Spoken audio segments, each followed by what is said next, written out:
Bom dia, Pernambuco. Olá, bom dia. Hoje é quarta-feira, 13 de maio, dia de Nossa Senhora de Fátima.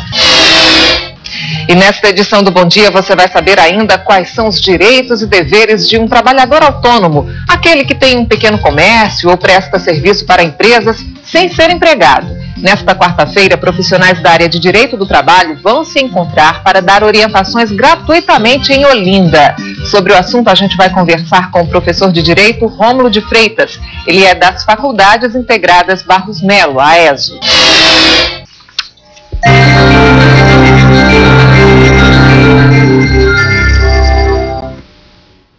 O assunto agora interessa ao trabalhador autônomo e a quem precisa contratar os serviços desse profissional. É preciso ficar atento, pois existem regras a serem cumpridas. O autônomo é aquele que trabalha por conta própria. Por exemplo, a pessoa que tem um pequeno comércio ou presta serviço para empresas. E nesses casos, é preciso se informar bem sobre direitos e deveres. Por isso, convidamos o professor de Direito, Rômulo de Freitas. Bom dia, professor. Bom dia, Miriam. Bom, por causa do alto custo, da contratação de funcionários, muitas empresas acabam recorrendo ao trabalho de um autônomo, um prestador de serviços. Mas na hora de fechar esse contrato, quais são os principais cuidados? Certo. Principalmente, é importante que a empresa saiba que o trabalhador autônomo ele não integra a dinâmica e a estrutura da empresa.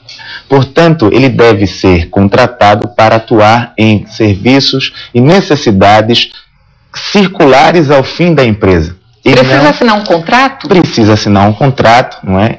Dizendo exatamente qual o objetivo daquele autônomo naquela empresa, qual o prazo e qual o preço que vai ser determinado para isso. No caso de uma diarista, por exemplo, que o contrato é feito ou com a dona da casa ou com o dono da casa, como é que se faz esse acordo? Tá bom. Recentemente, uma decisão do Tribunal Superior do Trabalho foi muito divulgada. Foi dito, não é, que a diarista, para que ela fosse considerada uma empregada, portanto é um risco para a família, ela deveria trabalhar de segunda até sábado. E não é exatamente isso, não é o que quis dizer o acórdão do Tribunal Superior do Trabalho.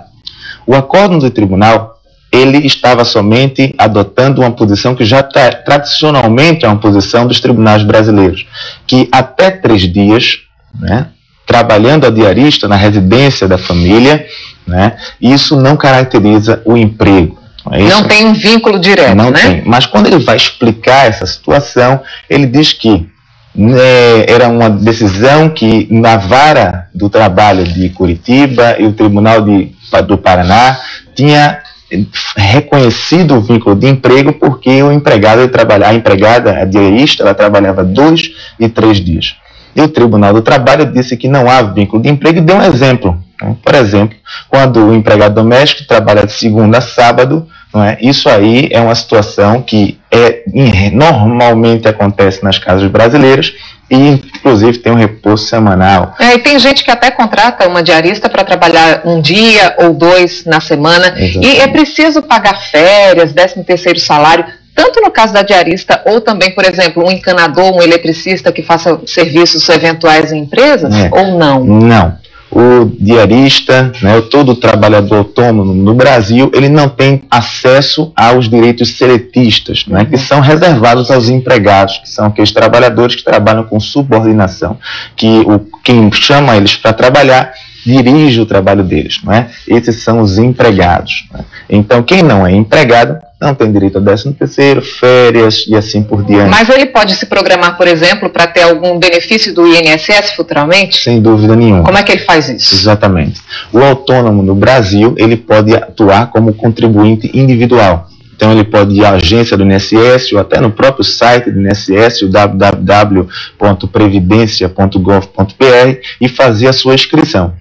A partir daí, ele pode fazer suas contribuições mensais e ter acesso a todos os benefícios da Seguridade Social, como tem também o empregado. E a gente está falando para também aquelas pessoas, por exemplo, que tem um fiteiro, a pessoa que vende tapioca para uma lanchonete, que faz doce e vende para uma empresa. Então, todas essas pessoas precisam se cercar dos seus direitos, né? Perfeitamente. Então, mesmo esses trabalhadores que não são tidos como trabalhadores formais, mas trabalhadores informais, eles podem também fazer sua inscrição no INSS e ter acesso aos benefícios previdenciários. Hoje tem um encontro importante em Olinda com profissionais da área de direito do trabalho. trabalho. O senhor, inclusive, vai participar, é o Seminário Ítalo-Brasileiro de Direito do Trabalho. Será nas faculdades integradas Barros Melo, AESO. Isso. Todas as pessoas podem participar, é um encontro gratuito? Isso, é um encontro gratuito. É a rodada brasileira de um encontro europeu, que aconteceu na Universidade de Roma no começo do ano passado. Virá o professor Giancarlo Peroni, o advogado Zé Otávio Patrício Carvalho e o juiz de trabalho Sérgio Torres Teixeira,